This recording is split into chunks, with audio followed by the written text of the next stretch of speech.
Hi അസ്സലാമലൈക്കും. അപ്പോൾ മറ്റൊരു വീഡിയോയിലേക്ക് എല്ലാവർക്കും സ്വാഗതം. അപ്പം ഞാനിന്ന് വന്നത് ആദ്യം എൻ്റെ ഒരു ചാനലിൽ ഞാൻ ആദ്യം ഒരു കണ്ടന്റ് ആയിട്ട് അത് ഉപയോഗിച്ചിട്ടുണ്ടായിരുന്നു. നമ്മളെ രേണു സുധീന്റെ കണ്ടന്റ് ആണ്. അപ്പോൾ രേണു സുധീന്റെ കണ്ടന്റ് എന്ന് പറഞ്ഞാൽ ഞാൻ ഇപ്പോഴും വീണ്ടും വരാൻ കാരണം ഇപ്പോൾ കുറച്ച് ദിവസമായിട്ട് സോഷ്യൽ മീഡിയയിൽ എവിടെ തുറന്നാലും രേണു സുധി ആ ഒരു ടോപ്പിക്ക് മാത്രമാണ് കൂടുതലായിട്ടും കാണാനുള്ളൂ. എന്താ പറയാ അല്ല ഫൈസൽക്ക, കുറെ യൂട്യൂബർമാര്, പിന്നെ എന്താ പറയാ കുറെ ചാനലുകാര്, എല്ലാ ആൾക്കാരും അവരെ പിന്നാലാണ് ഇങ്ങനെ പാഞ്ഞുകൊണ്ടിരിക്കാണ്. അപ്പം ചോദിക്കും എനിക്ക് കണ്ടന്റ് ഇല്ലാത്ത കാരണമാണല്ലോ നീ ഇതായിട്ട് വന്നത് എന്ന് ചോദിക്കും. പക്ഷെ ഇത് സത്യമായിട്ടല്ല കേട്ടാ. ഞാൻ അവരിങ്ങനെ എന്താ പറയുക സോഷ്യൽ മീഡിയ കുറെ ഭാഗത്ത് നെഗറ്റീവ്, കുറെ ഭാഗത്ത് പോസിറ്റീവ്. ചില ആൾക്കാര് പിന്നെ എന്ന് പറഞ്ഞാൽ അവര് നെഗറ്റീവ് പറയാനുള്ള കാരണം എന്ന് പറഞ്ഞു കഴിഞ്ഞാല് അവര് കുറെ ഭാഗം എന്താ പറയുക അവര് എടുത്തുള്ള ഒരു നെഗറ്റീവ് എന്ന് പറഞ്ഞാൽ എടുത്തു ചാടിയിട്ടുള്ള സംസാരമാണ് കൂടുതൽ രേണുവിന്റെ. അതായത് കൂടുതലായിട്ട് എന്താ പറയാ എന്തെങ്കിലും പറയുമ്പോൾ അത് ഞാൻ അങ്ങനെ ചെയ്ത് കഴിഞ്ഞാൽ എന്താണ് കുഴപ്പം, അത് അങ്ങനെ വന്നു കഴിഞ്ഞാൽ അതെന്താണ് കുഴപ്പം. പക്ഷെ അവര് ഒരു അഹംഭാവത്തിന്റെ സംസാരം ഉണ്ട്, തീർച്ചയായിട്ടും ഉണ്ട്. അതെന്താ പറയാൻ കാരണം എന്നോ അല്ല ക്യാരക്ടർ ചിലപ്പോ അത് അങ്ങനെ ആവാം. ചിലപ്പോ ഞാൻ പറയണത് എന്താ പറഞ്ഞു കഴിഞ്ഞാല് നമ്മള് കിച്ചു ഒരു വീഡിയോ ചെയ്തിട്ടുണ്ടായിരുന്നു. കിച്ചു സുധീർ അപ്പൊ ആദ്യം കല്യാണം കഴിച്ചില്ല, എല്ലാവർക്കും അറിയാലോ കിച്ചുവിനെ. അപ്പം കിച്ചു ഒരു പ്രാവശ്യം മറ്റെന്താ പറയാ അവര് വീട്ടിലേക്ക് പോയപ്പോഴ് നമ്മളെ റിതപ്പനായിട്ട് പോയപ്പോ റിതപ്പൻ ചേട്ടായിക്ക് ഞാൻ വീടൊക്കെ കാണിച്ചു തരാന്നൊക്കെ പറഞ്ഞിട്ട് എന്താ പറയാ വീടൊക്കെ റിതപ്പൻ കാണിച്ചു കൊടുക്കുന്നുണ്ടായിരുന്നു. അറിവുള്ള കാര്യമാണ്. അപ്പൊ എന്താ പറയാ അത് അവര് സുധിച്ചേട്ടന് കിട്ടിയ മൊമെന്റ് അല്ലേ, മൊമെന്റോസ് കുറെ ഉണ്ടായിരുന്നു. പക്ഷെ അതിനോട് മാത്രം എനിക്ക് അനാദരവ് കാണിച്ചത് ഭയങ്കര വിയോജിപ്പ് തന്നെയാണ്. ആദ്യത്തെ വിവാദം അതാണ്. ഇപ്പൊ അടുത്ത റീസണില് ഉണ്ടായ വിവാദം അതാണ്. അത് കണ്ടപ്പോ നമുക്ക് വിഷമം തോന്നി. അതായത് ഫോർ എക്സാമ്പിള് എന്റെ കെട്ടിയോടൊപ്പം എനിക്ക് കുറച്ച് ഇതേപോലെ ഇതൊക്കെ കിട്ടിയ ഇതേപോലെ ആദരിക്കപ്പെട്ട കുറച്ച് ഷീൽഡുകളും ഇതും മൊമെന്റോകളൊക്കെ എന്റെ വീട്ടിലുണ്ട്. ഞാൻ തട്ടിപ്പോയി ആഫ്റ്റർ ഡെത്ത്. ഞാൻ ഇല്ലാത്ത സമയത്ത് അതൊക്കെ വെറുതെ പറയാണ്ടാ. നമ്മള് അല്ല എന്താ സംഭവം എന്നറിയോ, ഒരാളുടെ അസാന്നിധ്യത്തിലാണ് അതായത് ഏറ്റവും കൂടുതൽ നമ്മളെ അവരെ ഏറ്റവും കൂടുതലും എന്താ പറയാ സാധനങ്ങൾ നമ്മൾ ഏറ്റവും കൂടുതൽ ഹൃദയത്തോട് ചേർത്ത് വെക്കുക അവര് ഇല്ലാതിരിക്കുമ്പോഴാണ്. അപ്പൊ അവര് ചെയ്തത് അത് തീർച്ചയായിട്ടും ഒരു എന്താ പറയാ ആർക്കും അത് ഉൾക്കൊള്ളാൻ പറ്റുന്നതാവില്ല. പക്ഷെ എന്റെ പേഴ്സണലായിട്ട് ഞാൻ പറഞ്ഞിട്ടില്ല. കാരണം വിചാരിച്ചു കഴിഞ്ഞാല് എന്റെ പേഴ്സണലായിട്ട് ഞാൻ പറയാണ്. കാരണം എനിക്കതൊരിക്കലും അത് അവര് ചെയ്തത് എനിക്കത് ഉൾക്കൊള്ളാൻ പറ്റിയില്ല. കാരണം ഒരു ചാക്കിൽ കെട്ടിയിട്ട് കട്ടിന്റെ ചോട്ടില് അവർക്ക് ആദരവ് സുധിച്ചേട്ടൻ എനിക്ക് കിട്ടിയ ആദരവൊക്കെ കട്ടിന്റെ ചോട്ടിലേക്ക് അത്രയും കട്ടിന്റെ ചോട്ടിലേക്ക് തള്ളുക.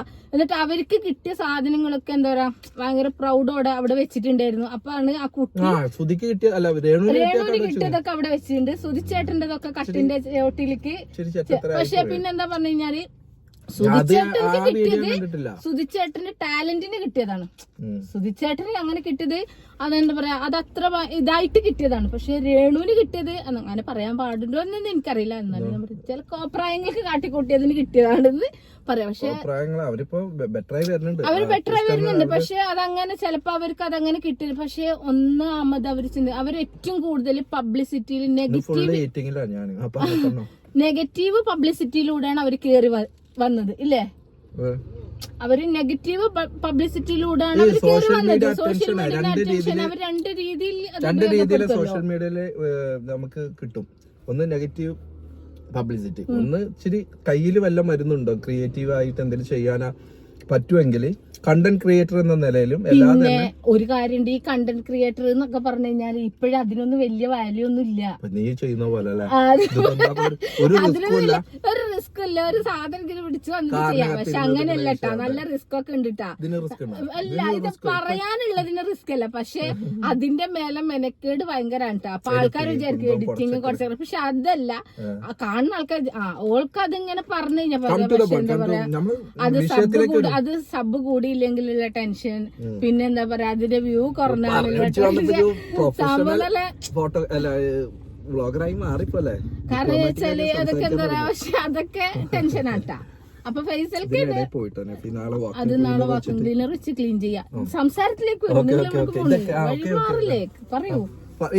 രേണു അപ്പൊ അതന്നെ നമ്മളെ വിഷയം എന്ന് പറഞ്ഞാൽ രേണുവാണ്. അപ്പൊ ആ ഒരു കാര്യത്തിനോട് എനിക്ക് ഭയങ്കര എന്താ പറയാ അതൃപ്തിയുണ്ട്. എന്റെ അതൃപ്തി ഒന്നും വലിയ വിഷയമല്ല, പക്ഷെ എന്നെ പോലെ അതേപോലെ ഒരു സാധാരണ വീട്ടമ്മ എന്ന നിലയിൽ നിന്റെ അതൃപ്തി നീ രേഖപ്പെടുത്തുന്നു. നീ നിന്റെ ചാനലിലൂടെ അത് പ്രേക്ഷകരുമായി സംവദിക്കുന്നു, അവരോട് പങ്കുവെക്കുന്നു. അവർക്ക് ഈ കാണുന്നവർക്ക് ഇത് കേൾക്കുന്നവർക്ക് നിങ്ങളുടെ അഭിപ്രായം എന്താണ്? വിഭിന്ന അഭിപ്രായം. നിങ്ങൾ ചിലപ്പോ അവരുടെ വീഡിയോസ് ഒക്കെ കണ്ടിട്ടുണ്ടാവും. അപ്പൊ നിങ്ങളുടെ അഭിപ്രായം എന്താണെന്ന് വെച്ചാൽ കമന്റ് ആയിട്ട് രേഖപ്പെടുത്തണം. എന്താ പറഞ്ഞാൽ നെഗറ്റീവ് ആയാലും പോസിറ്റീവ് ആയാലും എന്ത് തന്നെ ആയാലും. ചിലപ്പം വളരെ പക്ഷെ ഒരു കാര്യം ഇതാ കേട്ടിട്ട് ആരെന്നെ പൊങ്കാലിടാൻ വരെ ചെയ്യുന്നത് ഇഷ്ടംപോലെ. കാരണം എന്തായാലും പൊങ്കാലിടാൻ വരാൻ പാടില്ല. എന്തിന്റെ പേരിലാലും രേണു സ്തുതിയും രേണു സ്തുതിയും. രേണുവിനെ കുറിച്ച് സ്തുതി പാടുന്നവർ വളരെ കുറച്ചേ ഉള്ളൂ. എന്ന് വെച്ചിട്ടുണ്ടെങ്കിൽ ഇപ്പൊ അവരെ ഈ പോപ്പുലാരിറ്റി, അതായത് ഈ നെഗറ്റീവ് പബ്ലിസിറ്റി, അവരുടെ പബ്ലിക് അറ്റൻഷൻ സോഷ്യൽ മീഡിയയിലൂടെ ദുരുപയോഗം ചെയ്യപ്പെടുന്നുണ്ട്. അതാണ് ഇപ്പം മറ്റുള്ളവർ ചെയ്തുകൊണ്ടിരിക്കുന്നത്. ഒരു ക്യാമറയിട്ട് നിന്ന് ഞാൻ മുമ്പ് നമ്മൾ രേണുസുതിയെ കുറിച്ച് പറഞ്ഞപ്പോഴും ഈ കണ്ടന്റ് ക്രിയേറ്റേഴ്സ് ഇവരെ പിന്നാലെ പായുന്നതിന്റെ പ്രശ്നമാണ് കുറെയൊക്കെ. പക്ഷെ അത് ഉള്ളത് കൊണ്ടാണ് അവരിപ്പോ കഞ്ഞു പിടിച്ച് പോകുന്നതും. അല്ല, പിന്നെ വേറൊരു കാര്യം കൂടി ഞാൻ പറയാം. പിന്നെ അവർക്ക് സുധിച്ചേട്ടന്റെ ഇതിൽ അവർക്ക് ഒരു വീട് വെച്ചു കൊടുത്തിട്ടുണ്ടായിരുന്നു. അത് നമ്മളെ റിതപ്പന്റെ കിച്ചന്റെ പേരിലാണ്. പക്ഷെ ഞാനിത് കണ്ടന്റ് ആക്കാനുള്ള കാരണം തന്നെ ഇത് കണ്ടന്റ് ഇത് ഞാൻ ചെയ്തതല്ല നഫിയ. കണ്ടന്റ് രേണുസുതിയെ കുറിച്ച് ഇനിയിപ്പോ എന്താ പറയാനുള്ളത്? നമ്മൾ പറഞ്ഞു, നമ്മളുടെ പക്ഷം പറഞ്ഞു കഴിഞ്ഞില്ല. ഇനി എന്താ, അല്ലാതെ ഞാൻ ഒരു ഇന്റർവ്യൂ ഇന്നലെ കണ്ടിരുന്നു. മറ്റേ ഈ വീട് വെച്ച സ്പോൺസർക്കെതിരെ രേണുവിന്റെ അച്ഛനും കൂടി, ഫിറോസ് എന്നൊക്കെ അടുത്തറിയുന്ന ആളുപോലെ അതല്ല, എന്തോ ആവട്ടെ, ഈ വീട് വെച്ചോടുത്ത സ്പോൺസർക്കെതിരെ ആ വീടിന്റെ ശോചനീയാവസ്ഥ ഇതൊക്കെ എടുത്തു പറഞ്ഞുകൊണ്ട് പറയണം. അതിനകത്തേക്ക് ഒരു ഔചിത്യക്കുറവ് എനിക്ക് ഫീൽ ചെയ്തു. നമുക്കൊരാള് പണ്ട് പഴമക്കാര് പറയില്ല, ദാനം കിട്ടിയ പശുവിന്റെ പല്ലെണ്ണി നോക്കാൻ പാടില്ല എന്ന് പറയും. അതൊരു ഔചിത്യത്തിന്റെ പ്രശ്നം. അത് തിരിച്ചറിയാൻ അവർക്ക് കഴിയാത്തോണ്ടായിരിക്കാം. വെറുതെ ഇരുന്നിട്ട് എന്റെ വീട്ടില് എന്റെ കാരണവരോ എന്റെ ബാപ്പയോ എനിക്ക് വേണ്ടപ്പെട്ട ആരോ എനിക്ക് വീട് വെച്ച്, അത് ഞാൻ അധ്വാനിച്ച പൈസ വെച്ചെന്ന പോലെയാണ് കുറ്റം പറയുമ്പോ. അത് അവരെ വിളിച്ചിട്ടുണ്ട് എന്തെങ്കിലും. പിന്നെ ഒരു കാര്യം കൂടി പറഞ്ഞുതരാം. കാരണം വിചാരിച്ചു കഴിഞ്ഞാല് അല്ല, അവര് പറയണത് എന്ന് പറഞ്ഞാൽ അവര് വീട് അവിടെ ഇങ്ങനെ ഇതായിട്ടുണ്ട്, ഇങ്ങനെ ഇതായിട്ട്. പിന്നാന്ന് പറയാം, നമ്മൾക്ക് ഒരാൾ ഒരു വീട് എടുത്ത് തന്നു കഴിഞ്ഞാല് പിന്നീട് അതിൽ വരുന്ന വർക്കുകളൊക്കെ അത് പിന്നീട് അവരെ വീടല്ല, പിന്നെ അത് നമ്മളെ വീടാണ്. അപ്പൊ ആ വീട്ടിൽ എന്തെങ്കിലും കുറ്റങ്ങളും കുറവുകളും ഉണ്ടെങ്കിൽ അവർക്ക് പരിഹരിക്കാൻ പറ്റുന്ന, നമ്മൾക്ക് പരിഹരിക്കാൻ പറ്റുന്നതാണെങ്കിൽ നമ്മളത് പരിഹരിക്കണം. ഒന്നാമത് കുറെ ആൾക്കാര് അധ്വാനം ഉണ്ടാവും ആ വീട്ടില്. കാരണം എന്താ പറയാ, 100ആയിട്ടും 50ആയിട്ടും 500ആയിട്ടും ഒക്കെ കൊടുത്ത ആൾക്കാർ, എത്രയോ ആൾക്കാർ അധ്വാനം അതിലുണ്ടാവും. പക്ഷെ അതിനൊന്നും എന്താ പറയാ കണ്ടില്ല. വീടിന് വേണ്ടിട്ട് ക്രൗഡ് ഫണ്ടിങ് ഒന്നും ഉണ്ടായിട്ടില്ല. ഈ ബിൽഡേഴ്സ് ഉണ്ടല്ലോ, അവരുടെ ഒരു അതിലും ഒരു കുറച്ച് അതിലാ സ്ഥലം കൊടുത്ത ബിഷപ്പ് കുറച്ച് പേരുണ്ട്. അവരും അവരുടെ ഇന്റർവ്യൂ അവരെന്താ പറയാ, പിന്നെ വളരെ നെഗറ്റീവായിട്ട് സുധിച്ചേട്ടന്റെ ഒന്നാമത്തെ മറ്റേ അലൻ ജോസ് പെരേര ഡാൻസ് കളിച്ചതൊക്കെ പറഞ്ഞിട്ടുണ്ട്. ജോൺസ് പെരേര, അറാട്ടണ്ണൻ, ഇത് ഞാൻ പറഞ്ഞ സോഷ്യൽ മീഡിയയുടെ ഏറ്റവും വലിയൊരു പ്രശ്നം, ഒരു വീക്ക് പോയിന്റ്. അത് കണ്ടന്റ് കിട്ടുക, പൈസ കിട്ടുക, ഏൺ ചെയ്യാനാണ്. അതായത് സോഷ്യൽ മീഡിയയുടെ വരുമാനം ഉണ്ടാക്കാൻ വേണ്ടി എന്തും പോക്രിത്തരം എന്തും കാണിക്കാന്നുള്ളതിന്റെ ഭാഗമായിട്ടാണ് ഇതൊക്കെ ഇങ്ങനെയുള്ള. ഞാൻ അവരെ വ്യക്തിഹത്യ നടത്തല്ല, പക്ഷെ അത് പറയാതിരിക്കാനും വയ്യ, നിവൃത്തിയില്ല. അവരീ കാണിക്കുന്ന കോപ്രായങ്ങൾക്ക് പിന്നാലെ ഒന്നുമില്ലെന്നേ. ഇപ്പൊ ഇന്നലെ ഈ അലൻ ജോസ് പെരേര എന്ന് പറയുന്ന ഒരാള് ഒന്ന് കുറയുമ്പോൾ ഈ പബ്ലിക് അറ്റൻഷൻ കുറയുന്നുണ്ട്, സോഷ്യൽ മീഡിയയിലേക്ക് സജീവമായി നിലനിൽക്കാൻ വേണ്ടിയിട്ട് ഇന്നലെ ഒരു ഫേക്ക് മാരേജ് പരിപാടി ഒരു പെണ്ണിനെ കൊടുന്ന്, ആ പെണ്ണിനും ഒക്കെ കണ്ടത്. അപ്പൊ ഈ ചെങ്ങ ഇത് കാണിക്കുന്നത് എന്തോ ഒരു പ്രശ്നമുണ്ട്. നമ്മൾ പറയില്ല, ഈ നാട്ടുമ്പുറ ഭാഷയെ പറഞ്ഞു കഴിഞ്ഞാൽ ഒരു 10 പൈസയുടെ കുറവ് അങ്ങോട്ടും ഇങ്ങോട്ടും ഒക്കെ നമ്മൾ ഇങ്ങനെ ചെക്കന്മാർക്കിടയിൽ എല്ലാ ക്യാരക്ടറും ഒരുപോലെ അല്ലല്ലോ. ഞാൻ ഇച്ചിരി എടുത്തിയാടി പറയുന്നവനും ഇതാക്കി പറയുന്നവനും. അപ്പൊ ഇച്ചിരി പൊട്ടത്തരങ്ങൾ ഇവരെ കയ്യിലുണ്ട്. ഈ പൊട്ടത്തരങ്ങളെ വിറ്റ് കാശാക്കുന്നവരാണ് ഇപ്പൊ ഇവരെ പിന്നാലെ നടക്കുന്നത്, ഈ കണ്ടന്റ് ക്രിയേറ്റേഴ്സ്.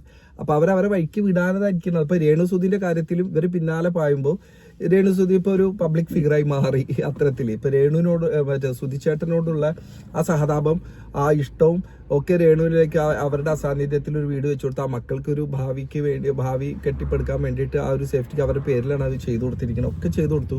പിന്നെങ്കിലും അവരൊന്ന് വിടണമായിരുന്നു. അവരുടെ സ്വകാര്യതയെ മാനിച്ചെങ്കിലും അവരെന്തെങ്കിലും ചെയ്യട്ടെ, അവർക്ക് ജീവിക്കണ്ടേ. അവർക്ക് അപ്പോൾ അഭിനയത്തോട് ആഗ്രഹം ഉണ്ടെങ്കിൽ അതിന് വിളിക്കട്ടെ. ചിലപ്പോൾ ഞാനും അതിന്റെ ഒരു ഡയറക്ടറൊക്കെ തന്നെയാണ്. അപ്പൊ ഞാനും ചിലപ്പോൾ നാളെ രേണുവിനെ അങ്ങനെ ഒന്നുമില്ല, ആവശ്യം വന്നാൽ വിളിക്കും. അപ്പൊ അതാണ് ഞാൻ പറഞ്ഞത്. അപ്പൊ അതാണ് രേണുവിനെ കുറ്റം ഒരു 2 സ്റ്റാൻഡിൽ നിൽക്കല്ല, നല്ല വശങ്ങളും ചീത്ത വശവും ഉണ്ട്. രേണു എന്ന് പറയുന്നത് അവര് മനുഷ്യ സ്ത്രീയാണ്, ഒരു പെണ്ണാണ്. ഇത് ശരിക്കും ഒരു കടന്നാക്രമണം പോലെ എനിക്കും ഫീൽ ചെയ്യുന്നുണ്ട്. ഒരു ഒറ്റപ്പെടുത്തൽ അവരുടെ എനിക്ക് എവിടെ ഫീൽ ചെയ്യുന്നുണ്ട്. അപ്പൊ അപ്പോഴും ഞാൻ പറഞ്ഞ ആ വീടിന്റെ പ്രശ്നത്തിലല്ലേ ഇവര് ഇപ്പൊ എടുക്കുന്ന ആ ഇന്റർവ്യൂകൾ, ഇപ്പൊ കൊടുക്കുന്ന ഇന്റർവ്യൂകളൊക്കെ വളരെ അനൗചിത്യപരമായിട്ടുള്ള ഒരു പരിപാടിയാണ്. ഈ കണ്ടന്റ് ക്രിയേറ്റർ അല്ല ഇപ്പൊ ഒരു കണ്ടന്റ് ഉണ്ടാക്കാമല്ലോ എന്ന്, അതുപോലെ തന്നെ ആയിരിക്കും അവർ കണ്ടന്റ് ഉണ്ടാക്കുക. പക്ഷെ കഴിഞ്ഞല്ലോ ഒരു പരിധി വരെ രേണുവിന്റെ പിന്നാലെ അവരുടെ പിന്നാലെ തന്നെയാണ്. ഞാൻ നെഫിനോടും പറഞ്ഞത് വീണ്ടും രേണുവിനെ കുറിച്ച് ഒരു കണ്ടന്റ് ഉണ്ടാക്കുമ്പോൾ എന്തിനാണ് അതിന്റെ ആവശ്യം എന്താണെന്ന് ചോദിച്ചപ്പോൾ അവള് പറഞ്ഞു ഞാൻ ഇന്റർവ്യൂ കണ്ടപ്പോൾ എനിക്ക് ഒന്നും കൂടി പ്രേക്ഷകരോട് പറയണം, എന്റെ പ്രേക്ഷകരോട് എന്റെ സബ്സ്ക്രൈബേഴ്സിനോട് ഒന്നും കൂടി പറയണം എന്ന് അവള് പറഞ്ഞു. ഓക്കെ, പക്ഷെ ഇനി ഇത് ആവർത്തിക്കാതെ അവരവരുടെ പാട്ടിന് വിടുക, അവര് ജീവിച്ചോട്ടെ. കഴിഞ്ഞ എപ്പിസോഡ് എടുത്ത് നോക്കിയാൽ അറിയാം അവരെ കുറിച്ച് പറഞ്ഞാല്. കാരണം അവർക്കും ജീവിക്കണ്ടേ, എനിക്ക് അത്രേ ഉള്ളൂ പറയാനുള്ളൂ. അതിനകത്ത് എന്റെ പക്ഷം അതാണ്. എനിക്ക് വിഭിന്നമായ പക്ഷം ഉണ്ടാവാം, എന്തിന്റെ പേരിലുണ്ട്. അവരും നല്ല രീതിയിൽ ജീവിക്കട്ടെ. അവർക്ക് ഇപ്പൊ എക്കാലത്തും നമുക്കൊക്കെ സഹായിക്കാൻ കഴിയും. നമുക്ക് എന്ന് പറയുമ്പോൾ ഈ കൂടെ നിൽക്കുന്ന ഇപ്പൊ ആരെങ്കിലും സോഷ്യൽ മീഡിയയിലുള്ളവർക്ക് എത്ര കാലം അവരെ ഹെൽപ്പ് ചെയ്യാൻ പറ്റും, എത്ര കാലം അവരുടെ കുടുംബത്തെ ഇങ്ങനെ സംരക്ഷിച്ച് ഇങ്ങനെ കൂടെ നിർത്താൻ പറ്റും, പരിധിയുണ്ട്. അപ്പൊ എന്തായാലും ഇത്ര ഉള്ളു പറയണത്. രേണുവിന്റെ പാട്ടിന് വിടാൻ പുതിയ കണ്ടന്റ് ക്രിയേറ്റേഴ്സിന് നമ്മൾ ഉൾപ്പെടെ നമുക്ക് വേറെ കണ്ടന്റ് 100 കിട്ടും അല്ലേ, പാവം. അപ്പൊ ഓക്കെ, പാവം ഞാൻ. എന്തായാലും നെക്സ്റ്റ് വീഡിയോയുമായിട്ട് വരുന്ന പുതിയൊരു കണ്ടന്റ് ഇതേപോലെ തപ്പിപ്പിടിച്ച് കൊണ്ടിരുന്ന വേറെ എന്റെ കെട്ടുകള് നിങ്ങളോട്. അപ്പൊ എല്ലാവരും എന്താ പറയാ, ആദ്യമായിട്ടാണ് എന്റെ ചാനൽ കാണുന്നത്, എല്ലാവരും സബ്സ്ക്രൈബ് ചെയ്യുക, സപ്പോർട്ട് ചെയ്യുക. എന്താ പറയാ, യൂട്യൂബിലായിട്ട് സ്ഥിരമായിട്ട് പറയാനാണ്. ഇത് മാത്രമാണ് എന്താ എന്റെ ഹൈലൈറ്റ് ഇതാണ്. മടിച്ചപ്പോ കുറെ കാലത്തിന് ശേഷം സംഭവം എന്താ അറിയോ, നമ്മൾ ഈ വീഡിയോ ചെയ്യുന്നതിന്റെ ഫസ്റ്റിലുള്ള തല്ല് ഫസ്റ്റ് എന്താണ് വീഡിയോ ചെയ്യുന്നത് ഭയങ്കര മടിച്ചാണ് എനിക്ക്. ഇത് കഴിഞ്ഞപ്പോ നിങ്ങൾ വിചാരിക്കുന്നുണ്ടാവും ഇപ്പൊ ഇയാള് പോയിട്ട് ഇപ്പൊ എഡിറ്റ് ചെയ്യുന്നു, ഞാൻ ചെയ്യുന്നു. ഞാനല്ലട്ടാ പാട്ട് ഇന്നലെ പാട്ട് മിനിയാത്ത ചെയ്ത് സത്യസന്ധമായിട്ട് നിങ്ങൾ ഒന്നിൽ പറഞ്ഞു. ഞാൻ പാട്ട് എഴുതുന്ന സമയത്ത് ഇടയിൽ വന്നിട്ട് ഫെസിൽക്ക് അതൊന്ന് കട്ട് ചെയ്തുകൊണ്ടാണ് നമ്മളുടെ ഇതൊരു പാഷൻ, ആഗ്രഹത്തിന്റെ പുറത്താണ്. ഇത് അരിയാവുന്നാണ് ഓള് പറയുന്നത്. ഇങ്ങനെ പോയിക്കണത് കരിയാവും, എനിക്ക് ഉറപ്പാണ്. നിങ്ങൾക്ക് എല്ലാവർക്കും അറിയില്ല വീട്ടിലെ എന്താ ഓരോ പണിയുണ്ട്. അപ്പൊ അതൊക്കെ കഴിഞ്ഞിട്ട് വേണ്ട ഞാൻ ഇത് കട്ട് ചെയ്ത്. അപ്പൊ ഫൈസൽക്ക് വെറുതെ ഇരിക്കണല്ലേ, അപ്പൊ ഫൈസൽക്കാനെ കൊണ്ട് ഞാൻ വെറുതെ ഇരിക്കും. പാട്ട് എഴുതിട്ട് വെറുതെ ഇന്നലെ എഴുതിക്കൊണ്ടിരിക്കുമ്പോ കട്ട് ചെയ്യാൻ വേണ്ടി